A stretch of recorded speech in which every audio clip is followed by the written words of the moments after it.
He was a single father, drowning in grief and debt, who'd stopped believing in second chances long ago. She emerged from the midnight waters like a ghost, her evening gown shimmering with seawater, her trembling hands protecting the unborn child within. Neither could have imagined that a desperate rescue beneath a luxury marina's moonlight would become the saving grace that transformed their broken lives into something beautiful. Before we jump back in, tell us where you're tuning in from, and if this story touches you, make sure you're subscribed, because tomorrow I've saved something extra special for you. The harbor lights of Newport Beach glittered across the water like fallen stars, their reflections dancing on gentle waves. The marina hummed with the quiet luxury of wealth, sleek yachts bobbing in their slips, champagne glasses clinking on distant decks, the occasional burst of laughter carrying across the water. This particular stretch of California coastline had always been a playground for the wealthy, a place where fortunes were flaunted on floating mansions and business deals were sealed over sunset cruises. The world seemed suspended between opulence and ordinary life, oblivious to those caught in between. Marcus Calloway stood on the weathered dock outside his modest houseboat, scrubbing the day's grime from his hands. His shoulders ached from 12 hours beneath engines at the marina's repair shop, work that barely covered rent and his daughter's needs. The salt air mingled with the scent of motor oil that never quite left his skin these days. No matter how hard he scrubbed, at 34, the lines around his eyes had deepened, not from laughter but from worry, from the weight of being everything to someone who depended on him completely. Beside him, 8-year-old Zoe sat cross-legged on a faded deck cushion, intently arranging a collection of seashells by size and pattern. Her dark curls fell across her face as she worked, hiding the small scar above her left eyebrow, a permanent reminder of the night that had changed everything.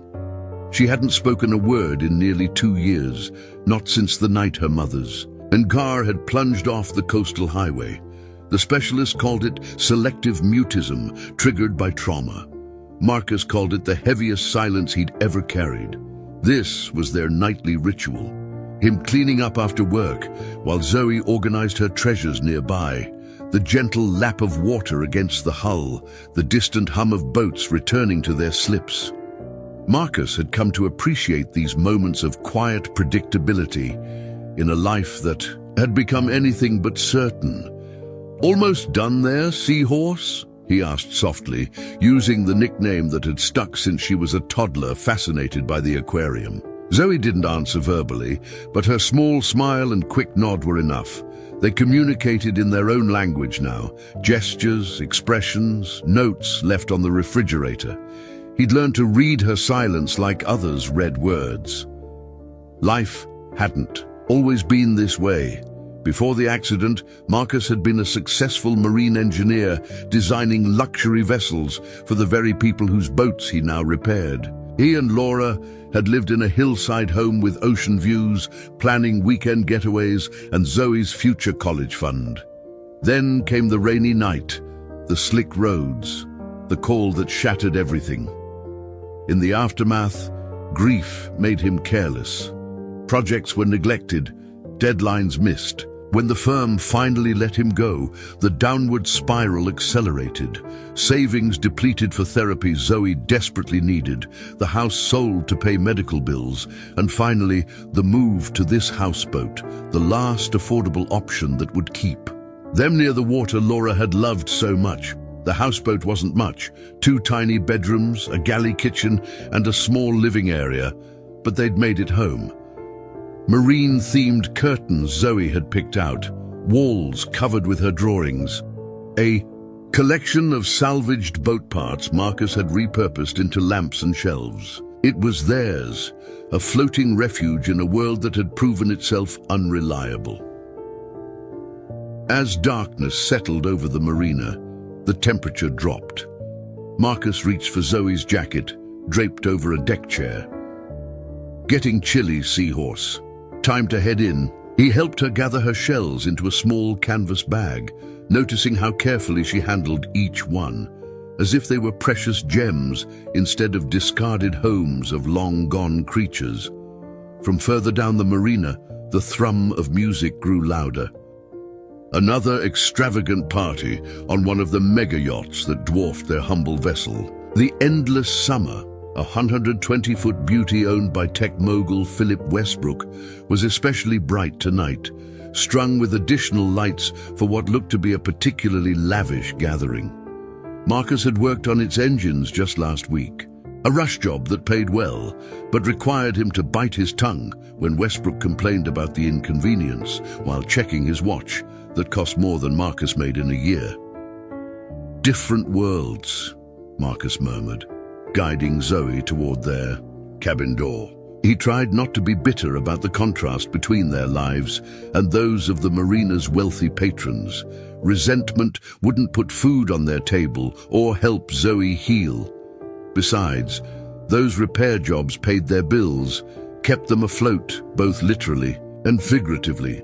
Inside, their evening routine continued. Simple dinner, Zoe's homework, a game of checkers where she inevitably beat him. By 9, she was tucked into bed, her favorite threadbare stuffed dolphin clutched to her chest, her eyes already heavy with sleep. Marcus sat beside her bed, as he did every night, and read from Island of the Blue Dolphins, the story of a young girl's resilience and survival that had become Zoe's favorite. "We'll finish the chapter tomorrow," he promised, kissing her forehead. She squeezed his hand twice, their code for "I love you," and he returned the gesture. "Love you more, seahorse. Sleep tight." Later, Marcus sat on the small deck, nursing a cup of coffee gone cold.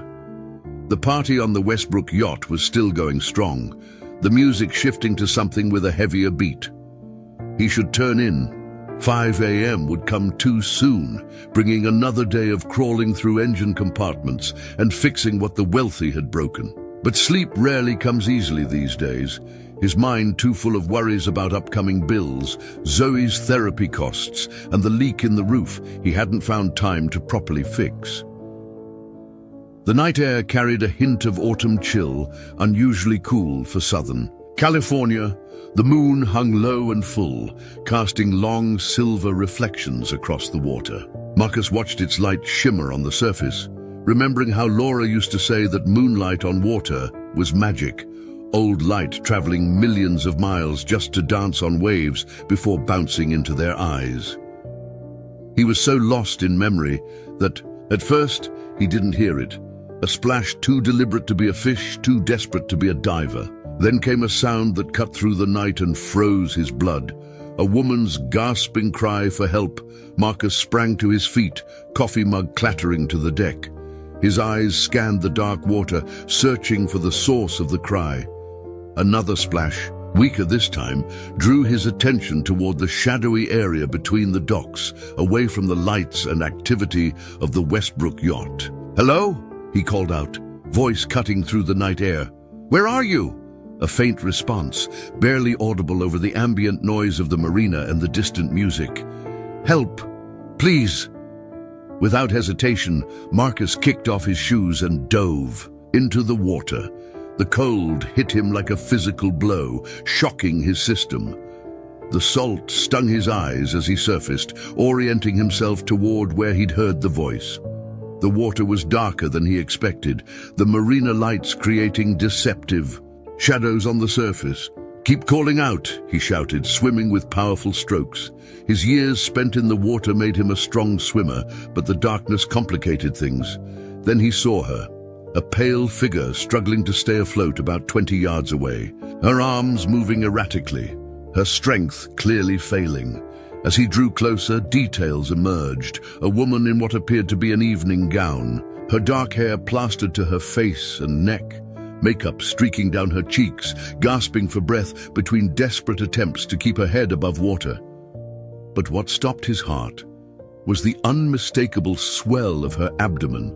She was pregnant, possibly far along. "I've got you," Marcus called, reaching her side. "I'm here, you're going to be okay." She turned toward his voice, revealing a face marked by terror and exhaustion. Her eyes, wide and panicked, locked onto his. She tried to speak, but could only off water spilling from her mouth. "Don't try to talk," he instructed, moving into a rescue position. "I'm going to help you back to my boat. Just try to relax and breathe." She nodded weakly, allowing him to support her from behind. He could feel her trembling violently, whether from cold or shock. He couldn't tell. What struck him most was how she kept one arm curved protectively over her pregnant belly, even in her distress. The swimback felt eternal. Marcus was strong, but supporting both of them taxed even his conditioning. The woman's dress had become a sodden weight, dragging them down. Twice she slipped into coughing fits that halted their progress. By the time they reached his houseboat, his muscles burned with exertion. "Just a little further," he encouraged, guiding her toward the small ladder attached to his dock. "Can you climb?" Preparing and narrating this story took us a lot of time. So if you are enjoying it, subscribe to our channel. It means a lot to us. Now back to the story. Back to the story.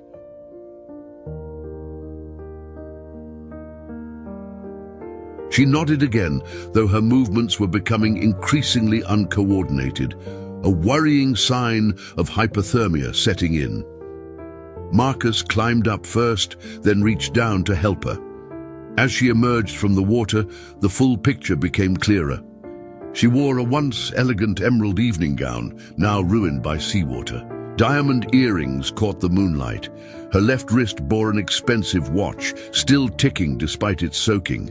This woman belonged to the world of the mega yachts, not struggling in the harbor at night. Once on deck, her legs gave out. Marcus caught her before she hit the wooden planks, lifting her into his arms. "I've got you," he repeated, carrying her toward the houseboat's door. She felt surprisingly light despite her pregnancy, as though the water had washed away more than just her strength. Inside, a small figure stood frozen in the narrow hallway. Zoe, awakened by the commotion, eyes wide at the sight of her father, carrying a dripping, half-conscious stranger. "It's okay, Seahorse," Marcus said calmly, though his heart was racing. "This lady needs our help. Can you get the big towels from the bathroom?" Zoe hesitated only a moment before darting away on her mission. Marcus carried the woman to the small sofa, gently setting her down. Up close, in the light, he could see bruising beginning to form on her upper arms, distinct finger marks, as though someone had gripped her hard enough to leave evidence. "You're safe now," he said, meeting her frightened gaze. "I'm Marcus. That was my daughter Zoe. What's your name?" Her lips trembled as she tried to form words. "Elena," she finally managed. "Elena Chambers." Zoe returned with an armful of towels, her small face a study in worried concentration. Marcus took them with a grateful smile. "Thank you, Seahorse. Can you bring the red emergency blanket too? The one in the hall closet?" While Zoe hurried off again, Marcus wrapped one of the towels around Elena's shoulders. "Elena, I need to know, are you hurt? Do we need to call an ambulance? The baby?" Her hand immediately went to her abdomen. "The baby's moving," she whispered. I think we're okay, but please." Her eyes darted to the door, then back to Marcus.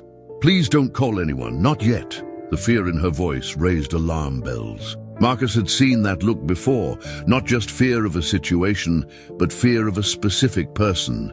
Combined with those bruises forming on her arms, a troubling picture was emerging. "What happened out there, Elena? Did you fall from a boat?" She shook her head slightly, droplets of water falling from her hair. "He pushed me," she said, her voice so quiet Marcus almost missed it. "Philip pushed me over the rail when I told him I was leaving him." Marcus felt his blood run cold. Philip Westbrook, the tech mogul whose yacht was lit up like a floating palace just down the dock, one of the most powerful men in California. "Your husband pushed you off the yacht? Deliberately?" The words felt surreal leaving his mouth. Elena nodded, tears mixing with the seawater on her face. We were arguing on the aft deck, away from the guests. He'd been drinking. I told him I had evidence of his affairs, his financial manipulation, that I was taking our baby and leaving. Her hand tightened on the towel. He said if I tried to leave, I'd leave with nothing. Then he grabbed me and pushed me over. I heard him tell someone I'd slipped after having too much to drink. Zoe returned with the emergency blanket, her eyes fixed on Elena with a mixture of concern and curiosity. She handed the silver thermal blanket to her father, then surprised both adults by gently placing a small seashell, a perfect spiral, in Elena's palm. A gift offered with the solemn significance only a child could convey. Elena's fingers closed around the shell, tears flowing freely now. "Thank you," she whispered to Zoe. Marcus wrapped the thermal blanket around Elena, his mind racing. Harboring a woman whose billionaire husband had just attempted to murder her put them in a dangerous position. But looking at her, trembling, pregnant, clutching his daughter's shell like a lifeline, he knew there was no choice to make. "You need dry clothes and something warm to drink," he said decisively. "Then we'll figure out what to do." While Elena changed into spare clothes Marcus provided, sweatpants with a drawstring to accommodate her belly and an oversized sweatshirt. He heated water for tea, mind churning through options. The responsible thing would be to call the police, but Westbrook's influence extended everywhere in Newport Beach. Would they believe Elena's word against his? Would she and her unborn child be safe in the system while accusations flew?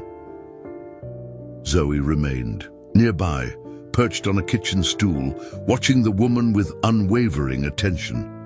She hadn't shown this much interest in any stranger since the accident.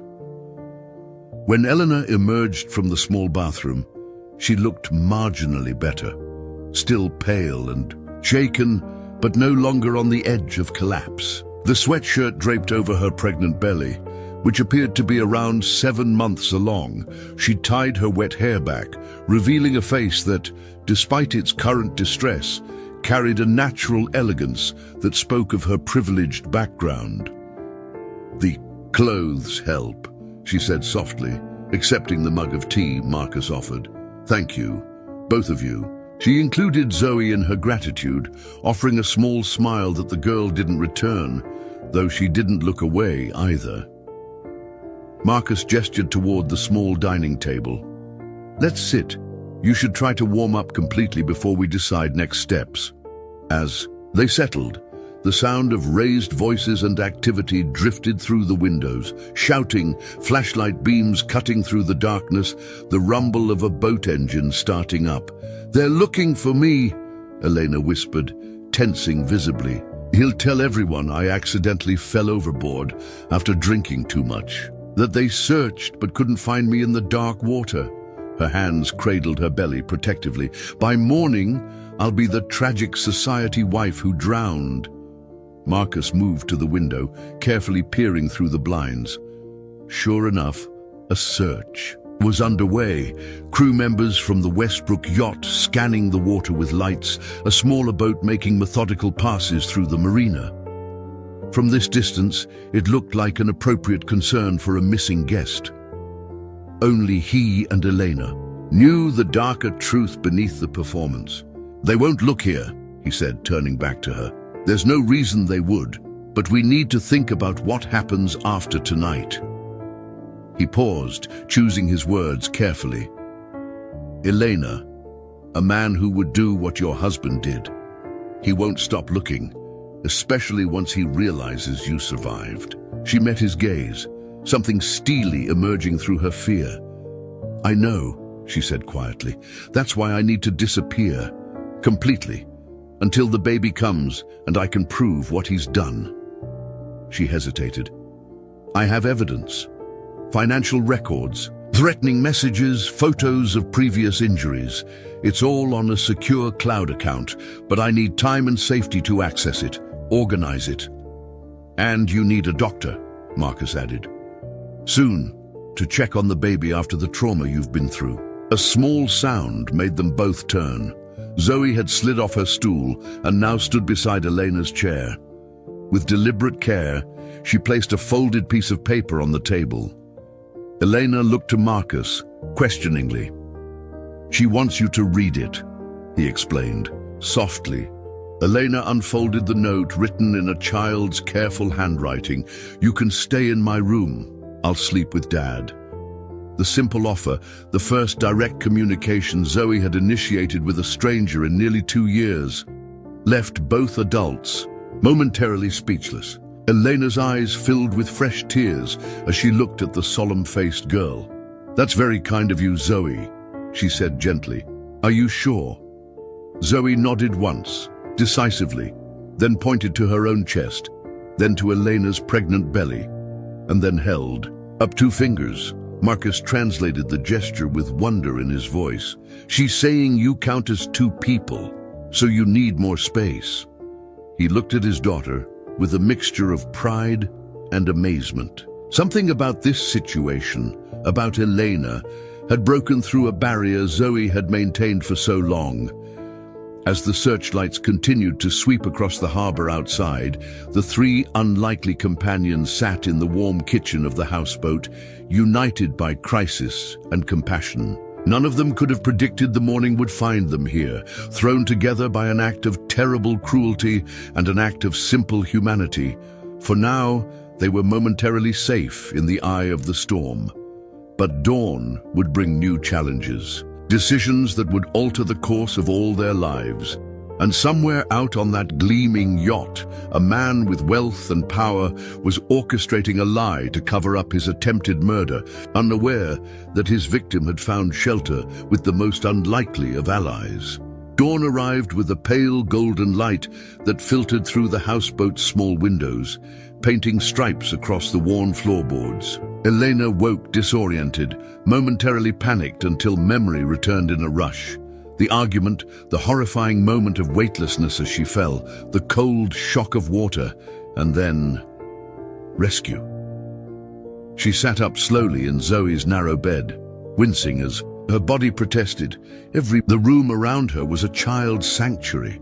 Walls adorned with marine life posters, a bookshelf filled with stories of oceans and adventure, a collection of shells arranged meticulously on a small desk.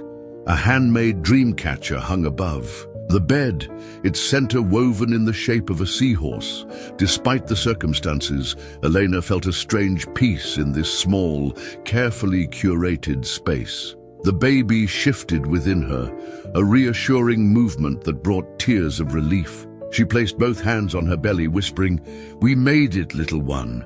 We're safe." A soft knock interrupted her moment of gratitude. Marcus appeared in the doorway, his expression a mixture of concern and awkwardness. He'd clearly been up for hours. His hair was damp from a shower, and he wore clean work clothes, though the dark circles under his eyes spoke of little sleep. "How are you feeling?" he asked quietly. "Sore," Elena admitted, "but alive. Thanks." "To you," he nodded, seeming uncomfortable with her gratitude. "I made coffee, and there's toast if you're hungry. Nothing fancy, I'm afraid." "Toast sounds perfect." She started to rise, then hesitated, suddenly aware of her vulnerability. No phone, no money, wearing borrowed clothes in a stranger's home. "Marcus, I know you've already done so much, but I need to ask for more help, just until I can figure things out." His expression softened. "I called in sick to work today. Thought we should talk through next steps." He paused. "Zoe's at school. She was worried about leaving you, but I convinced her you'd still be here when she gets back." The mention of the silent child brought a fresh wave of emotion. "She gave up her bed for me. A complete stranger." "That's who she is," Marcus said, simply, "or who she was. Before." He didn't finish the thought. "Anyway, let's talk over breakfast." In the small kitchen, Elena saw evidence of Marcus's early morning activity. A newspaper spread open to local news, a laptop showing Marina, Surveillance footage, a notepad filled with hastily scrawled notes. He'd been gathering information, assessing the situation while she slept. As he poured coffee and prepared toast, Elena noticed the tight quarters with new awareness. The houseboat, while lovingly maintained, showed signs of financial strain. Mismatched dishes, carefully mended curtains, furniture that had seen better days. This man who had saved her life was clearly fighting his own battles. There was a formal missing persons report filed this morning, Marcus said, sliding a mug of decaf coffee toward her. Philip Westbrook reported his wife fell overboard during a party on their yacht. Says he didn't realize you were missing until they docked and he couldn't find you. His jaw tightened. Claims you'd been drinking champagne all night despite your pregnancy. Elena's hands curled around the warm mug, setting up his narrative. If my body washed ashore, alcohol would explain the accident and make me look like an unfit mother. The calculated cruelty of it made her stomach turn. What else? Coast Guard conducted a formal search at first light. Police interviewed guests from the party. The newspapers running the story, complete with a quote from your devastated husband offering a reward for information. Marcus pushed the newspaper toward her. The front page featured a photo of Philip at a press conference, his handsome face arranged in an expression of appropriate distress. Beside it was a recent photo of Elena at a charity gala, smiling in diamonds and silk. Pregnant wife of tech billionaire missing, presumed drowned, the headline declared. He looks heartbroken, Eleanor said bitterly. He's always been an excellent actor. The marina's buzzing with the news. Everyone's talking about the tragedy. Marcus hesitated. No one connects it to the commotion at my dock last night. Your rescue went unnoticed. Elena stared at her own image in the paper, a woman who technically no longer existed. What happens now? Marcus sat across from her, his expression grave. That depends on what you want to do. We could go to the police with your story. No, Elena interrupted firmly. Philip has half the police department in his pocket. The other half wouldn't risk crossing him. Until I access my evidence and find the right legal help, going public would be suicide. Then option 2 is helping you disappear for real, at least temporarily. Marcus ran a hand through his hair. I have a contact, former client from my engineering days, runs a small property management company up the coast, owes me a favor. He might be able to set you up somewhere quiet, no questions asked. Hope flickered in Elena's chest. How far up the coast?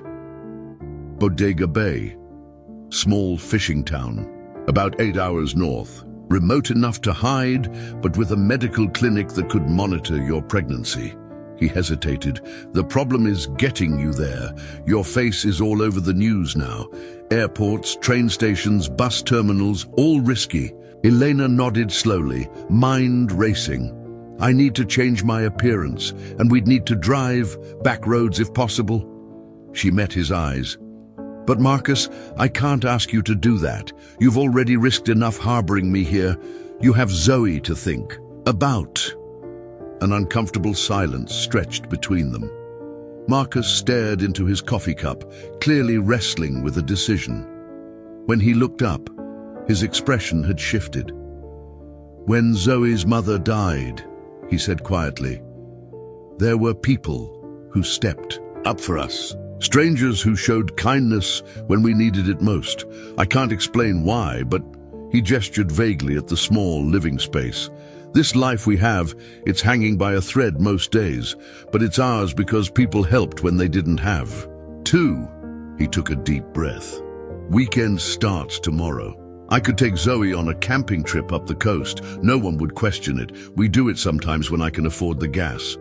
Could get you to Bodega Bay by Sunday. The offer hung in the air, its generosity almost overwhelming.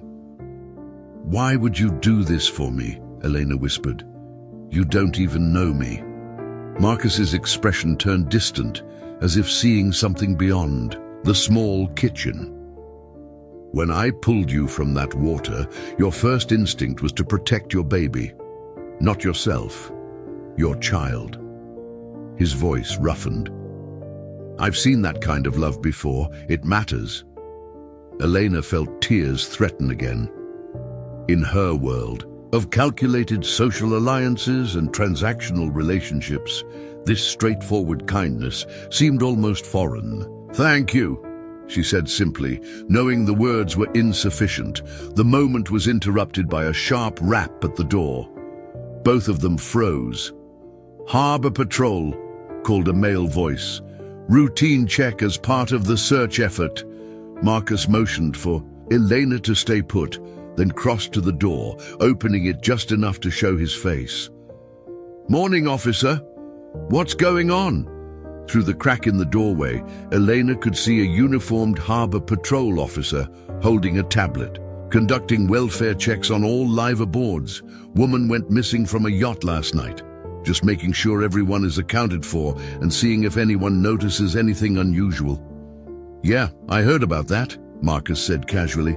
"Saw the search boats earlier. Haven't noticed anything out of the ordinary, though. Just me and my daughter here." The officer peered past him. "Mind if I come in? Just protocol." Marcus shifted his stance subtly, blocking the view inside. "Place is a mess, honestly. Getting ready for a weekend camping trip with my kid. But if you insist..." Before the officer could respond, shouting erupted further down the dock. Someone had spotted something in the water. The distraction gave Marcus the opening he needed. "Sounds like you're needed over there," he suggested. "I can come by the office later if you have more questions." The officer hesitated, then nodded. "Check in before the end of day," he said before hurrying toward the commotion. Marcus shut the door, exhaling heavily. That was close. Elena had pressed herself against the kitchen wall, heart pounding. "What did they find in the water?" "Probably just debris," Marcus said, though his expression remained tense.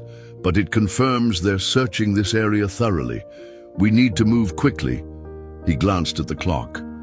"Zoe's school gets out at 3. We'll leave tonight after dark." The rest of the day passed in careful preparation. Elena remained hidden inside, while Marcus made discreet arrangements, calling his contact in Bodega Bay, mapping a route that avoided major highways, packing essentials for what would appear to be a normal weekend camping trip with his daughter. In the early afternoon, he returned from a supply run with hair dye, scissors, and plain clothes that would help Elena blend in as a typical mom on a family trip. The bronze-colored hair dye was a dramatic departure from her natural blonde, but would help disguise her from the photos circulating in the news. While Marcus was out collecting Zoe from school, Eleanor stood in the small bathroom, hands shaking slightly as she applied the dye. She stared at her reflection as the rich color took hold, transforming her into someone unrecognizable from the polished society wife who had boarded the yacht just 24 hours earlier. As she rinsed away the excess dye, watching it swirl down the drain, something shifted within her. Each change, the color darkening her hair, the oversized sweatshirt replacing designer clothes, the absence of makeup and jewelry, felt like shedding a skin she'd worn too long. The woman emerging was closer to the person she'd been before Philip, before his wealth and control had gradually reshaped her. Elena cut several inches off her newly colored hair, creating a simple style that framed her face differently. When Zoe and Marcus returned, the little girl stopped in the doorway, studying Elena's transformation with solemn attention. Then, to everyone's surprise, she gave a small nod of approval before disappearing into her room to pack her own bag. For their journey, she likes the new look, Marcus translated, a hint of amusement breaking through his tension, and she's excited about the trip. "I think we're having an adventure, aren't we?" Elena asked softly, his expression sobered. "A dangerous one. Philip Westbrook isn't a man who loses gracefully. When they don't find your body, he'll start looking for you among the living." Elena's hand went instinctively to her belly. "By then, we'll be long gone." She paused. "Marcus, I want you to know, once we reach Bodega Bay, Once this baby is born safely, I'll make sure you and Zoe are compensated for everything you've risked. I have resources he doesn't know about, ways to access funds he can't trace." Marcus shook his head. "That's not why we're helping you." "I know," she said gently. "That's exactly why I want to help you in return." As dusk fell over the marina, they made final preparations. Marcus's old SUV was packed with camping gear, providing both cover for their true purpose and a place for Elena to hide if necessary during stops. They would leave after midnight, when the marina was quietest and the patrol officers changed shifts. Elena sat with Zoe at the small table, watching as the girl carefully wrapped her treasured shells in tissue paper to bring along. In the soft lamplight, with her bronze hair and borrowed clothes, Eleanor no longer resembled the woman whose face was splashed across the news. She had become someone new, someone fighting not for social status or wealth, but simply for her child's right to exist safely in the world. Outside, the lights of Newport Beach glittered, oblivious to the small drama unfolding on a weathered houseboat. Somewhere among those lights, Philip Westbrook was likely sitting in his mansion, believing he had successfully eliminated his problem. He didn't yet know that the woman he had tried to drown had been reborn, like a phoenix from water rather than fire, and was preparing to disappear into the night with unlikely allies. The waiting hours stretched taut with anticipation, each passing minute bringing them closer to escape or discovery. Midnight came and went in a whisper of tension. The marina had finally quieted, with only the occasional creak of wood and lap of water breaking the silence. Elena sat motionless on the small sofa, a baseball cap pulled low over her newly darkened hair, her borrowed clothes making her look like any other weekend traveler. Beside her, Zoe had dozed off, her small head resting against Elena's arm in a gesture of trust that felt both precious and weighty. Marcus moved efficiently around the houseboat, making final preparations with the quiet precision of someone accustomed to handling crises alone. He checked the windows periodically, scanning for any unusual movement among the docks. "Harbor Patrol made their last round 20 minutes ago," he reported in a low voice. "Next shift doesn't start for another hour. It's time." Elena nodded, gently stirring Zoe. The child woke instantly, fully alert in that uncanny way some children have. She grabbed her small backpack without being told, obviously familiar with their escape protocol. Elena wondered with a pang how many times they had needed to leave places quickly, how much instability this silent child had already endured. "Remember," Marcus said as he shouldered his own bag, "if we're stopped, you're Rebecca Sullivan, my sister-in-law from Seattle, visiting with us for a camping weekend. Zoe and I have used that cover before." He handed Elena a worn wallet containing a Washington State Library card and grocery store loyalty cards in the name Rebecca Sullivan, simple props to support the story if needed. The planning revealed a man familiar with living carefully, with maintaining escape routes. Elena wanted to ask what had necessitated such preparations, but this wasn't the time for deeper questions. They left the houseboat in stages. First Marcus, checking that the coast was clear, then Zoe, moving silently to the SUV parked in the darkest corner of the marina lot, and finally Elena, head down, walking with the slightly altered gait of someone trying to disguise a distinctive pregnancy. The vehicle was old but well maintained, with camping gear stacked visibly in the back windows, a tent, sleeping bags, a cooler, the perfect camouflage for their true purpose. Elena settled into the passenger seat, pulling a blanket over her lap. Zoe climbed into the back, immediately reaching for her headphones. Another part of their routine, Elena realized. Marcus started the engine, keeping the lights off until they had rolled silently out of the marina parking lot. Only when they reached the access road did he switch them on, becoming just another vehicle in the night. "We'll take back roads until we're well clear of Newport," he explained quietly. Adds time, but reduces the chance of cameras catching the plate. Highway patrol tends to watch the direct routes north. Elena nodded, struck by how competently he handled their escape. You've done this before, she observed. Not just camping. Trips. His hands tightened almost imperceptibly on the steering wheel. After Laura died, there were some complications with Zoe's care. Questions about my fitness as a guardian while I was... He hesitated, struggling. We needed space to heal without interference.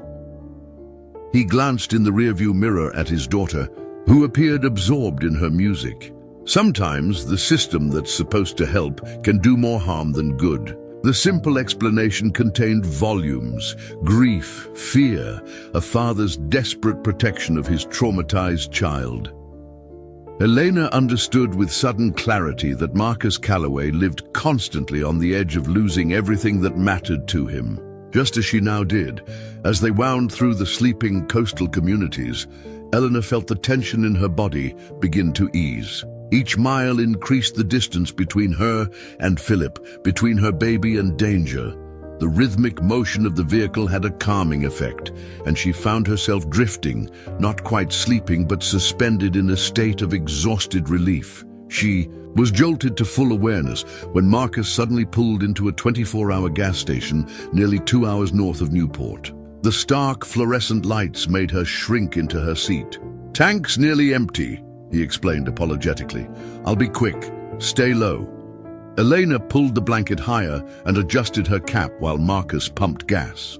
Through half-closed eyes, she watched him. Efficient movements, casual stance, nothing to draw attention. He went inside to pay in cash, returning moments later with 3 bottles of water and a bag of snacks. "All good," he said, starting the engine again. Attendant was half asleep, didn't even look up from his phone. Back on the road, they settled into a rhythm. Zoe eventually dozed off in the back seat, headphones still in place. Elena and Marcus maintained a quiet conversation, the kind that sometimes emerges between strangers thrown together in unusual circumstances.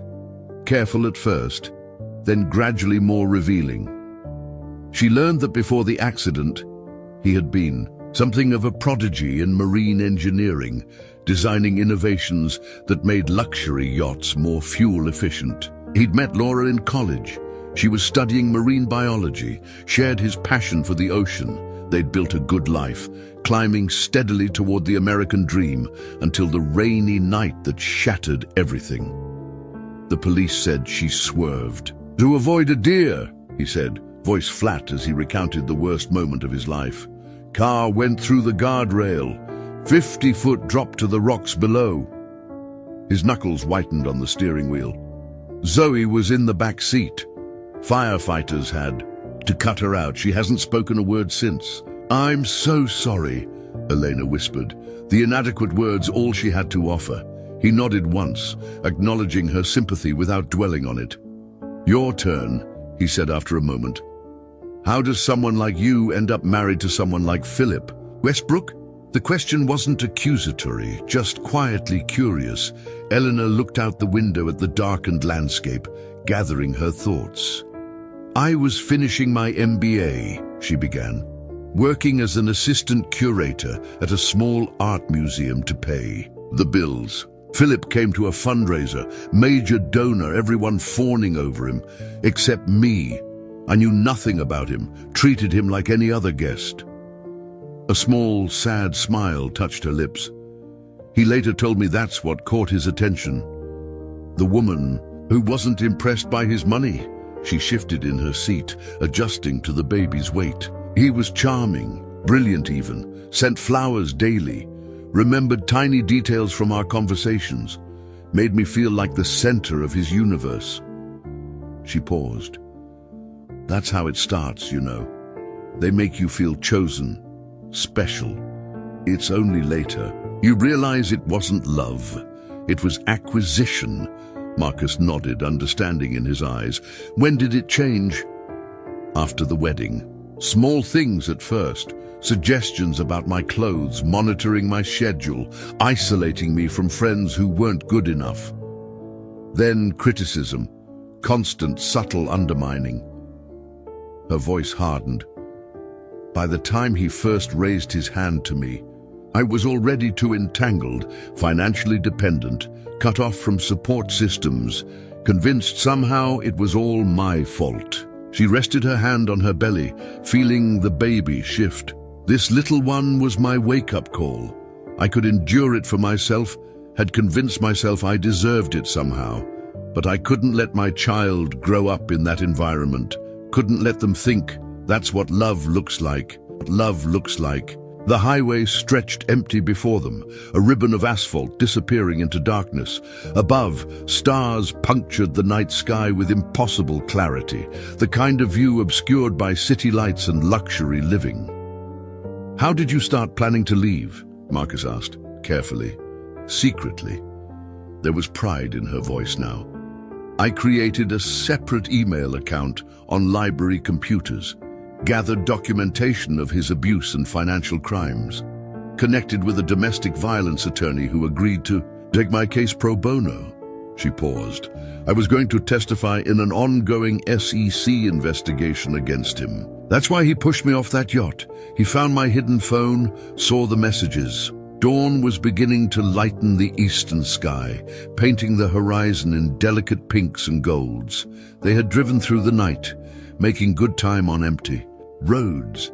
According to the dashboard GPS, they were now more than halfway to Bodega Bay. "We should stop soon," Marcus said. "Find somewhere to rest for a few hours. I know a turnout near a state park about 20 miles ahead. Quiet, off the main road." Eleanor nodded gratefully. The pregnancy made long periods of sitting uncomfortable, and despite her exhaustion, she needed to stretch. As they continued north, the landscape changed. More rugged coastline, denser forests, fewer signs of human habitation. The California that tourists rarely saw. The turnout Marcus had mentioned was perfect, a small gravel area overlooking a stretch of wild shoreline, screened from the road by towering redwoods. He parked facing the ocean, positioning the SUV, so they could see approaching vehicles. "Home for the next few hours," he said, cutting the engine. "Should be safe enough to grab some real sleep." In the back seat, Zoe stirred, blinking awake with the confusion of a child who had fallen asleep in one place and awakened in another. She rubbed her eyes, looking out at the unfamiliar surroundings. Then, to Elena's surprise, the girl tugged a small spiral notebook from her backpack and wrote something quickly, passing it forward. "Where are we now?" Eleanor read aloud. "About 30 miles south of Mendocino," Marcus answered, reaching back to squeeze his daughter's hand. "Remember that beach with the tide pools we visited last summer? Not far from there." Zoe nodded, seemingly satisfied. She wrote something else. "Is the baby okay?" The simple question brought unexpected tears to Elena's eyes. "Yes," she said softly. "The baby's fine. Thank you for asking." The girl studied Elena for a long moment, her solemn eyes taking in the disguised appearance, the protective hand on the pregnant belly, the weariness evident in her posture. Then she wrote again, "We won't let the bad man find you." Marcus read the note over Eleanor's shoulder, his expression a complex mixture of pride, sadness, and resolve. "No, we won't," he agreed quietly. "That's a promise, seahorse." They ate a simple breakfast from the supplies Marcus had packed. Granola bars, apples, bottled water. Afterward, while Zoe explored the immediate area around the SUV, carefully, staying within sight as instructed, Elena and Marcus spread a map across the hood, plotting the remainder of their journey. "My contact has arranged a small rental cottage here." Marcus indicated a spot near the edge of Bodega Bay. "Used as a vacation rental usually, but vacant now in the off-season. Paid through a shell company he uses for property management. No connection to either of us." Eleanor traced the remaining route with her finger. "How much farther?" 4 hours, give or take. We'll be there by early afternoon if we leave soon." He folded the map carefully. "The cottage is stocked with basics. You'll be comfortable there until, he gestured toward her belly, until this little one decides to make an appearance. Elena completed the thought. She looked up at him, sudden concern furrowing her brow. Marcus, I've been focused on getting away, on keeping the baby safe. But I haven't really thought about what happens after, when I have evidence against Philip organized, when I'm ready to come forward. He understood immediately. He'll come after you with everything he has. She nodded grimly.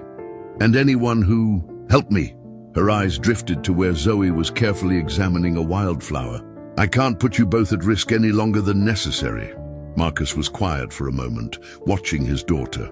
We knew what we were signing up for, he said finally. Well, I did. But Zoe... He hesitated.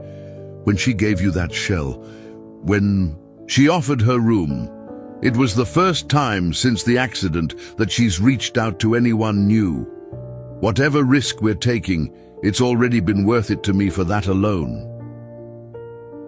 The simple honesty of his words struck Elena deeply.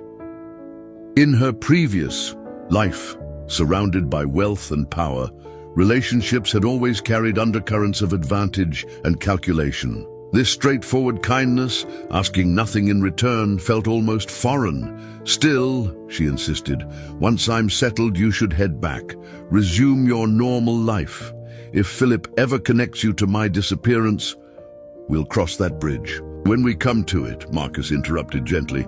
For now, let's just focus on getting you safely to Bodega Bay. As he spoke, a police cruiser appeared on the distant road, moving slowly along the coastal highway. Both adults tensed, watching its progress. The patrol car continued past the turnout without slowing, but the reminder of their vulnerability lingered. Time to move, Marcus said, calling Zoe back to the SUV. We've stayed in one place long enough. As they pulled back onto the coastal highway, Elena noticed a news alert flashing on Marcus's phone, which was mounted on the dashboard as a navigation aid. With a sense of dread, she tapped the notification. Search for missing pregnant socialite. Shifts to recovery operation, the headline read. Below it, a photo of Philip Westbrook at a press conference, his handsome face arranged in an expression of grief. The accompanying article quoted him directly. While we continue to hope for a miracle, we must face the possibility that my beloved wife and our unborn child have been lost to us. I am offering a substantial reward for recovery, for the closure our family desperately needs. Elena felt ice forming in her veins as she read the final lines. Sources close to the investigation reveal that security footage from nearby properties is being reviewed for any unusual activity around the time of Mrs. Westbrook's disappearance. Authorities urge anyone with information to come forward immediately. She met Marcus's gaze, seeing her own concern reflected there. The net was widening. Soon someone might remember a late-night commotion near a certain houseboat or the harbor. Patrol officer might recall the resident who had been oddly reluctant to allow a welfare check. Their head start was shrinking by the hour. The race north had become more urgent than ever. The coastal highway unfurled before them like a ribbon laid along the edge of the continent, sometimes hugging dramatic cliffs, other times dipping through small towns where life moved at a pace dictated by tide charts rather than stock markets. As they traveled further north, the landscape grew increasingly wild. Wind-swept cypresses bent permanently by ocean gales, vast stretches of untamed shoreline, fog that rolled in without warning to shroud everything in ethereal white. Elena found a strange comfort in the ruggedness of this landscape, so different from the manicured perfection of her previous life. There was honesty in its rawness, in the way the elements had shaped everything to their will rather than human desire. Beside her, Marcus drove with steady concentration, occasionally pointing out landmarks to Zoe through the rearview mirror or answering the questions she wrote in her notebook. They stopped only when necessary, once at a small grocery store, in a town whose name Elena didn't catch. where Marcus purchased additional supplies while she remained in the car with Zoe, head down, cap pulled low. The second stop was at a roadside medical clinic that advertised no appointment services. The need to check on the baby's well-being after her trauma outweighed the risk of being recognized. Dr. Sullivan, the receptionist called, using the fake name they'd given. "We're ready for you now."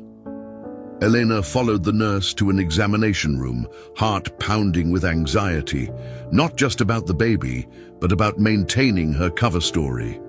Marcus had coached her on the details, visiting from Seattle, experiencing some cramping while on a family camping trip, wanting reassurance before continuing their vacation. The doctor was a brisk, efficient woman in her 50s who introduced herself simply as Dr. Chen. She reviewed the intake form Elena had filled with carefully crafted half-truths, then conducted a thorough examination. "Baby's heartbeat is strong," she announced after using a Doppler to amplify the rapid underwater thrum. "Good positioning, good size for approximately 32 weeks. You're feeling regular movement?" Elena nodded, relief washing through her. "Yes, especially in the evenings. Any continued cramping since yesterday's fall?" "No, just soreness." Dr. Chen made notes in the chart. "Any other unusual symptoms?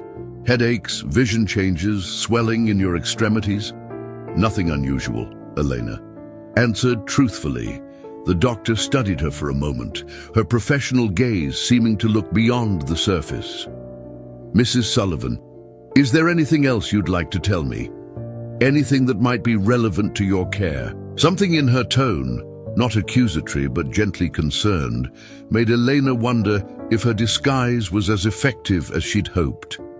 She hesitated, weighing the risk of disclosure against the importance of proper medical care. I'm under significant stress," she admitted carefully. "My husband and I are separated. The situation is complicated." Dr. Chen nodded, her expression neutral but understanding. "Stress during pregnancy is a medical concern, not just an emotional one. Are you safe currently?" "Yes," Elena said softly. "I am now." The doctor held her gaze for a moment longer, then nodded once. "Good. I'm going to give you my direct number along with some information about prenatal care in this region. I'd recommend a follow-up within 2 weeks." She wrote on a prescription pad, then tore off the page. "This includes some resources that might be generally helpful for your situation." Elena glanced at the paper. Alongside medical information, Dr. Chen had written the contact details for a women's resource center and a domestic violence advocacy group. "Thank you," Elena whispered. Folding the paper carefully, Dr. Chen's expression softened. "We're about 45 minutes from Bodega Bay here. If you decided to extend your vacation in this area, I have colleagues there who could provide continuity of care." The deliberate emphasis on vacation confirmed Elena's suspicion that the doctor had seen through their story. But instead of exposure, she was offering help, another unexpected ally.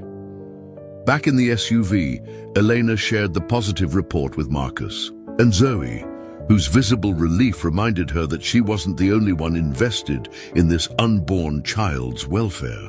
They had chosen to protect a stranger and her baby at considerable risk to themselves, a kind of selflessness Elena had rarely encountered in her previous life. As they approached Bodega Bay in the late afternoon, the fog that had threatened all day finally descended, enveloping the small coastal town in a thick white blanket that reduced visibility to mere yards. It was both a blessing and curse. The fog provided additional cover, but made navigation to their destination more challenging. Marcus drove slowly through the small town center, past weathered buildings housing seafood restaurants, art galleries, and marine supply stores. Even through the fog, Elena could sense the character of the place, working docks alongside tourist attractions, fishing boats sharing harbor space with pleasure craft, a community where livelihoods were still tied directly to the sea. They turned onto a narrow road that wound away from the harbor, climbing slightly into the surrounding hills.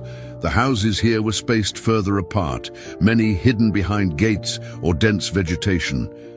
After several minutes, Marcus turned again onto an unmarked gravel drive that twisted through a small grove of wind-gnarled pines before ending at a modest cottage. "This is it," he said, cutting the engine. "Home for now."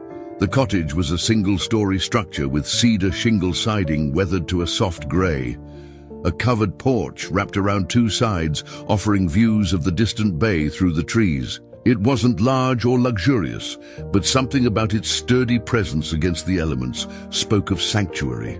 "It's perfect," Elena breathed, a knot of tension she hadn't fully acknowledged beginning to loosen in her chest. Marcus retrieved a key from a lockbox mounted discreetly beside the door. Inside, the cottage was simply but comfortably furnished. There's an open-plan living area with a stone fireplace, a small but well-equipped kitchen, 2 bedrooms, and a bathroom with a deep clawfoot tub. Large windows would have offered stunning views on a clear day, though now they showed only wisps of fog drifting among the pines. "My contact stocked the basics," Marcus explained, opening cupboards to reveal canned goods, pasta, rice, and other staples. "Fridge has some fresh stuff too. Should be enough for a few days until you can figure out a safer way to get supplies." Zoe wandered through the space, investigating every corner with the thorough curiosity of a child. She seemed particularly taken with a window seat overlooking a small garden, immediately claiming it by placing her backpack there. Elena stood in the center of the living room, overwhelmed by the sudden realization that she had made it. She was safe, at least temporarily, beyond Philip's immediate reach. After months of careful planning, followed by the terror of his discovery and her near death in the harbor, this quiet cottage represented her first real breath of freedom. "I don't know how to thank you," she said, voice catching. "Both of you." Marcus shook his head, uncomfortable with gratitude as always. "Let's get settled first. I need to send my contact a message letting him know we arrived safely. Then we can figure out next steps." While Marcus handled communications and Zoe explored the garden, Elena took a much-needed shower, letting hot water wash away the physical residue of their journey. Afterward, dressed in clean borrowed clothes, she found herself standing before the bathroom mirror, studying her transformed appearance. The woman who looked back at her bore little resemblance to Elena Westbrook, trophy wife and socialite. This woman had simpler hair, bare face, eyes that held both wariness and determination. She placed both hands on her rounded belly, feeling the reassuring movement within. "We made it, little one," she whispered. "First step done." That evening, they shared a simple meal around the cottage's small dining table. The domesticity of the scene, Marcus teaching Zoe how to play checkers afterward, the crackling fire, mugs of hot chocolate, created an illusion of normalcy that was both comforting and strange. As darkness fell and the fog thickened, the cottage became an island of warmth in an invisible sea. Zoe eventually fell asleep on the sofa, the journey's excitement finally catching up with her. Marcus carried her to the second bedroom, returning to find Elena standing by the window, staring into the mist. "You should rest too," he said quietly. "It's been a long couple of days." Elena nodded without turning. "I know, I will, She gestured vaguely at the window. "I keep expecting to see him out there.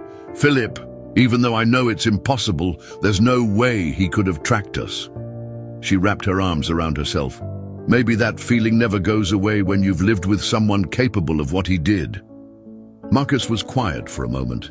"After Laura died," he said finally, "I used to think I saw her everywhere, in crowds, through windows, just at the edge of my vision. For months, I'd turn suddenly, certain she was there, and feel the loss all over again when it wasn't her." He moved to stand beside Elena, looking out at the nothingness beyond the glass. "Different circumstances, but maybe a similar feeling. Your mind is adjusting to a fundamental change in reality. The comparison struck Elena as oddly fitting. Does it get easier? She asked softly. Not easier, he replied. Different. You build a new normal around the change. He hesitated. For what it's worth, this place is secure. My contact used pseudonyms for the rental agreement. Utilities are paid through a management company. The nearest neighbor is half a mile away. If you're careful, you can stay off the radar here until the baby comes. Elena turned to him. And then what? You've thought that far ahead, haven't you? Marcus rubbed the back of his neck, a gesture she'd come to recognize as accompanying difficult topics. My contact knows someone at the county health department. Could potentially help with obtaining a birth certificate under your new identity. After that, he shrugged. Depends on what you want. Keep hiding or fight back. The question hung in the air between them. Elena had been so focused on escape, on protecting her unborn child, that she hadn't fully considered the long-term future. A lifetime in hiding under a false identity, or a public battle against one of the most powerful men in the country? I need time to think, she said honestly, to weigh options once the baby is safe. Marcus nodded. That's why we brought you here, to give you that time. He glanced toward the room where Zoe slept. We should head back soon, though. Day after tomorrow at the latest. The longer we're away from Newport, the more questions might be asked. The reminder that their time together was limited sent an unexpected pang through Elena. These strangers had become her lifeline, her protectors, perhaps even friends. The thought of facing the coming weeks alone in this isolated cottage was suddenly daunting. I understand, she said, trying to keep her voice steady. You've already risked so much. I can't ask for more. Marcus studied her face. It's not about what you're asking, he said quietly. It's about what's right. He reached into his pocket and withdrew a prepaid cell phone. This is programmed with my number. A separate prepaid I'll keep hidden. If you need anything at all, you call, day or night. Elena took the phone, the simple plastic device representing a lifeline to the outside world. Thank you. I've also written down local emergency contacts, the information for my contact here, who will check on you periodically, and he hesitated. The number for a lawyer friend in San Francisco. Former client, specializes in high-conflict divorce and protective orders. If you decide to fight rather than hide, she'd be a good first call. The thoroughness of his preparation touched her deeply. This man, barely keeping his own life together, had thought through scenarios for her safety and future that she herself hadn't had the capacity to consider. Why are you doing all this? She asked, the question that had hovered since he'd pulled her from the water, finally finding voice. You've turned your life upside down, put yourself and Zoe at risk, all for a stranger. Why? Marcus was quiet for a long moment, his gaze shifting to a framed photo of Zoe and a woman Elena assumed was Laura, the only personal item he'd brought from the houseboat and placed on the cottage's mantel. When Laura died, he said finally, I was drowning, not literally like you were, but drowning all the same, in grief, in bills, in the impossible task of helping a traumatized child when I could barely function myself. His voice remained steady, but Elena could hear the carefully controlled emotion beneath. There were people who threw me lifelines when I needed them most. A former professor who gave me work when no one else would. A neighbor who watched Zoe when I couldn't afford childcare. A doctor who provided therapy at reduced rates. He turned to her, his expression both pained and resolute. I promised myself that if I ever had the chance to be someone else's lifeline, I wouldn't hesitate. Not because I'm a hero, I'm not, but because that's how the broken parts of the world get mended. One person reaching out to another. The simple honesty of his answer brought tears to Elena's eyes. In the rarefied world she'd inhabited as Philip's wife, such straightforward goodness had been almost non-existent. Relationships were transactional, kindness was calculated, helping others was done publicly for the associated praise.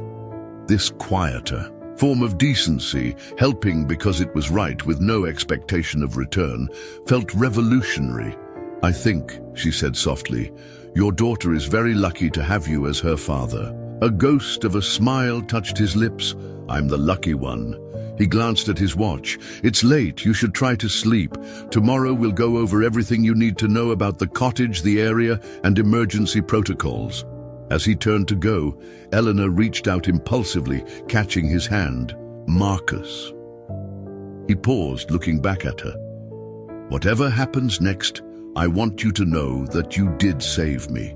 Not just from the water, but from believing that there's no goodness left in the world." His fingers tightened briefly around hers, then released. "Get some rest, Elena," he said gently. "Tomorrow's another day." As she lay in bed later, listening to the distant sound of waves beyond the fog, Elena placed her hands on her belly, feeling the rhythmic movements of her child. For the first time since discovering her pregnancy, she allowed herself to imagine a future where both of them were truly free, not just from Philip's immediate threat, but from the shadow his power had cast across her life.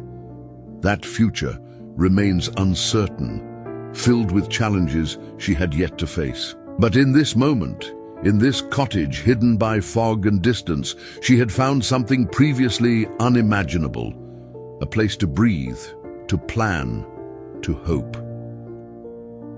Outside, the fog continued its silent dance among the pines, a natural cloak protecting the small sanctuary where three unlikely allies had created a temporary haven against the storms of their lives.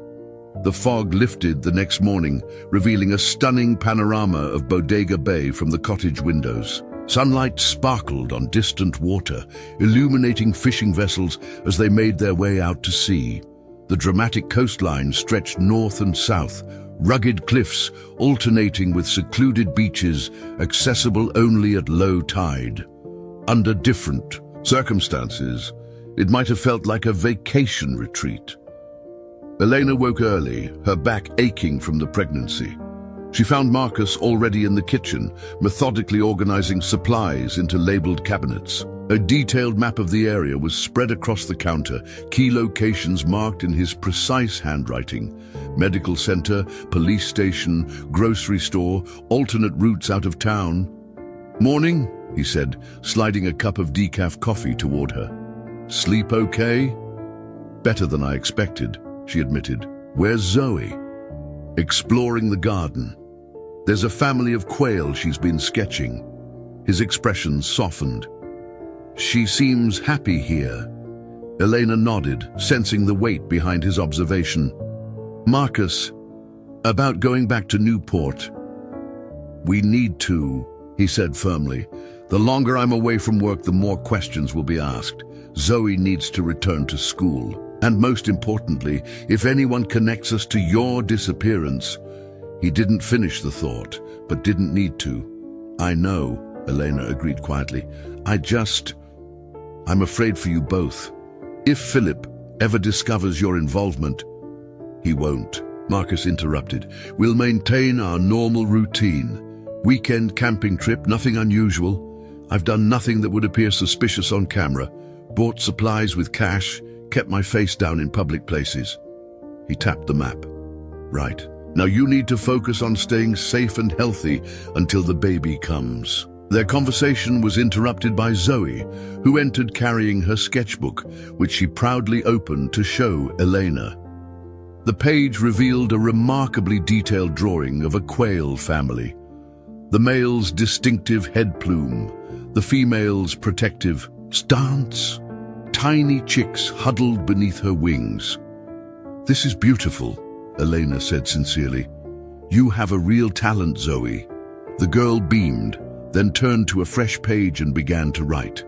When she finished, she pushed the notebook toward Elena. "I made this for the baby to look at." Beneath the words, she'd drawn a small, perfect seahorse, Elena felt her eyes fill with tears. "The baby will love it," she whispered. "Thank you." Zoe studied Elena for a moment, then wrote again, "What will you name the baby?" The simple question caught Elena off guard. She hadn't allowed herself to think that far ahead, had been too focused on survival. "I don't know yet," she admitted. "I've been waiting to meet her first." Zoe nodded seriously, then wrote one more note. "She will be brave like you." The child's perception cut straight to Elena's heart. She hadn't felt brave, desperate, terrified, reactive, but not brave. Yet through Zoe's eyes, her actions represented courage rather than mere survival. The morning passed in practical preparation. Marcus taught Elena the cottage's quirks, which windows stuck, how to restart the finicky water heater where the breaker box was located. He showed her hiding places he'd identified if someone unexpected came calling, and escape routes through the back garden that led to a hiking trail in the pines. By midday, they'd created contingency plans for various scenarios, most of which Elena hoped would never materialize. She had memorized key phone numbers, studied the map until she could visualize every road, and learned basic operational security, varying her routine, watching for surveillance, communicating securely. "You'd make a good spy," she joked weakly, trying to lighten the mood as they reviewed everything one final time. Marcus smiled, though it didn't reach his eyes. "Just someone who's learned to be careful," he replied. "One last thing." He handed her a small leather pouch. "Emergency cash, $2,000. Not enough to start a new life, but enough to get you out of a bad situation if necessary." Elena started to protest, knowing what that amount must mean to him, but he shook his head firmly. "Please, it helps me to know you have it." "I'll pay you back," she promised. "Once this is all over, once I have access to my resources again. That's not why I'm giving it to you." His quiet dignity silenced her objections. This man who had so little was giving her what might represent months of savings, not out of obligation, but because it was the right thing to do.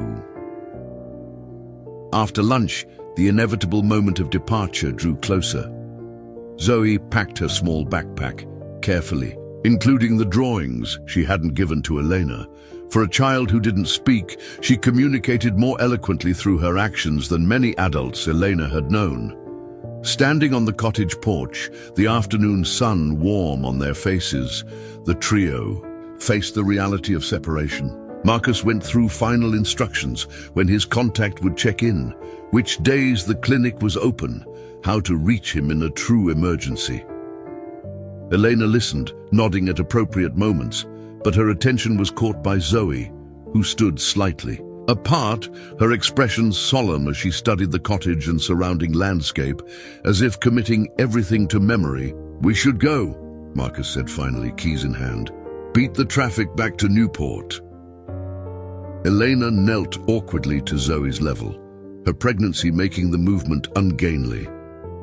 "Thank you for everything," she said softly, "especially the seahorse. I'll keep it safe until you visit again." Zoe surprised her by stepping forward and wrapping thin arms around Elena's neck in a fierce hug. The child held on longer than expected, her small body conveying what her voice could not. When she stepped back, her eyes were bright with unspilled tears. Rising, Elena turned to Marcus, suddenly finding herself without adequate words. "I don't know how to—" "Don't," he interrupted gently. "Just stay safe, both of you." His eyes dropped to her belly momentarily. "Call if you need anything. I mean it. Anything at all." "I will," she promised. He hesitated, as if wanting to say more, then simply nodded. "We'll check in when we can. Safely." As they walked toward the SUV, Zoe turned back repeatedly, waving smaller and smaller goodbyes until Marcus gently guided her into the vehicle. Elena remained on the porch, waving in return, until the SUV disappeared down the gravel drive, leaving only a faint dust cloud hanging in the afternoon light. The silence that followed their departure was profound. Standing alone on the porch, Elena felt the full weight of her situation descend. For all the preparation, all the planning, the reality of isolation struck her with physical force. Her hand went instinctively to her belly, seeking the reassurance of her child's movement. "It's just us now, little one," she whispered. Inside the cottage, evidence of their brief time together remained. Zoe's drawing of the Quayle family left deliberately on the coffee table. Marcus's. Elena moved through the rooms, familiarizing herself with what would be her home for the coming weeks. The cottage was comfortable, adequate, safe. Everything she needed physically. Yet as evening approached, bringing with it a chill that prompted her to light the fireplace as Marcus had shown her, she couldn't shake a growing sense of vulnerability. Not physical danger. The cottage was secure, hidden, far from Philip's sphere of influence. This was a deeper isolation, emotional rather than geographical. For years, even in the darkest moments of her marriage, she'd been surrounded by people, staff, social connections, the constant noise of wealth and status. Now, in this quiet cottage at the edge of the continent, she faced herself without distraction. As darkness fell, Eleanor made a simple dinner from the supplies Marcus had organized. She ate at the small dining table, the empty chairs across from her stark reminders of absence. Through the windows, stars emerged in a clarity she had rarely seen, unpolluted by city lights. Later, preparing for bed, Elena caught her reflection. In the bathroom mirror, the woman looking back at her was neither Elena Westbrook, socialite wife, nor the persona she'd adopted for their journey north.